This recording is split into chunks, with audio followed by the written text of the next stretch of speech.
Hello, എല്ലാവരും happy ആയിരിക്കുന്നു വിശ്വസിക്കുന്നു. അപ്പോൾ കഴിഞ്ഞ പ്രാവശ്യം ഞാൻ പറഞ്ഞിട്ടുണ്ടായിരുന്നു ഞാനൊരു സംഭവം മേടിക്കാനാണ് പോയിട്ടുള്ളതെന്ന്. പക്ഷേ മിക്കവാറും എനിക്ക് തോന്നുന്നു ഈ വീഡിയോ ഫസ്റ്റ് ടൈം കാണുമ്പോൾ തന്നെ ഏകദേശം നിങ്ങൾക്കത് മനസ്സിലാവും അതെന്താ ഞാൻ മേടിക്കാൻ പോയെന്ന്. അപ്പോൾ ഞാൻ വാങ്ങിക്കാൻ പോയത് മൊബൈലാണ്. കാരണം എൻ്റെ മൊബൈൽ കുഴപ്പമില്ലാണ്ടിരുന്നതാണ്. ഒരു കല്യാണ ഫങ്ഷന് പോയ സമയത്ത് മോള് വീഡിയോ ഫോട്ടോ ഒക്കെ എടുക്കുന്നതെന്ന് പറഞ്ഞു ഫോൺ വാങ്ങിച്ചിട്ട് പോയിട്ട് അതിൻ്റെ അകത്ത് പായസം അവളുടെ വായിലോട്ട് ഒഴിക്കണതിൻ്റെ പകരം എൻ്റെ സ്പീക്കറിൻ്റെ വായിലോട്ടാണ് കേട്ടോ ഒഴിച്ചു കൊടുത്തത്. അത് കാരണം സ്പീക്കറൊക്കെ അടിച്ചു പോയി, അതിൻ്റെ സൗണ്ടൊക്കെ ഒത്തിരി കുറവായിരുന്നു, ഒത്തിരി കംപ്ലൈൻ്റ് ആയിരുന്നു. അങ്ങനെ ഷോപ്പിൽ കൊണ്ട് കാണിച്ചപ്പോൾ പറഞ്ഞു അത് റെഡിയാക്കണമെങ്കിൽ നല്ല ക്യാഷ് ഉണ്ട്, അതിനേക്കാളും നല്ലത് മേടിക്കുന്നതാണ് നല്ലതെന്ന് പറഞ്ഞു.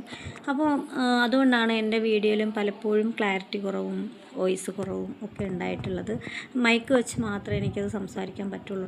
പക്ഷേ ഇപ്പോഴും വാങ്ങിച്ച മൊബൈലാണെങ്കിൽ പിന്നെ അത്യാവശ്യം നല്ല ക്ലാരിറ്റി ഉണ്ട്, വീഡിയോ ഒന്നും ഒത്തിരി ഷേക്ക് വരില്ല എന്ന് പറഞ്ഞു. അപ്പോൾ അത് കാരണം ഞാൻ എടുത്തിട്ടുള്ളത് വിവോ 16 ആണ് കേട്ടോ.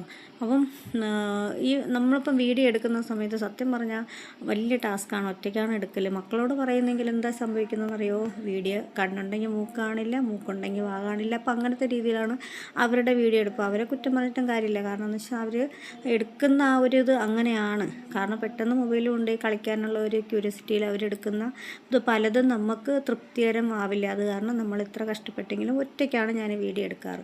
പിന്നെ പുറത്തോട്ടൊക്കെ പോകുന്ന സമയത്ത് ഇക്ക ഹെൽപ്പ് ചെയ്യാറുണ്ട് കേട്ടോ. ഇന്നെനിക്ക് എല്ലാ വീഡിയോയ്ക്കും എല്ലാ കാര്യത്തിലും സപ്പോർട്ട് ചെയ്ത് നിൽക്കുന്നത് ഇക്കയാണ്. ഇക്ക നല്ല രീതിയിൽ വീഡിയോ ഒക്കെ എടുത്ത് തരാറുണ്ട്. പിന്നെ വേറൊരു കാര്യം പറയാനുള്ളത്, എനിക്ക് അടുത്ത വീഡിയോയിൽ ഇതിനേക്കാൾ ഹാപ്പി ആയിട്ടുള്ളൊരു കാര്യം എനിക്ക് പറയാനുണ്ട്. അപ്പോൾ അടുത്ത വീഡിയോയിൽ നമുക്ക് കാണാം.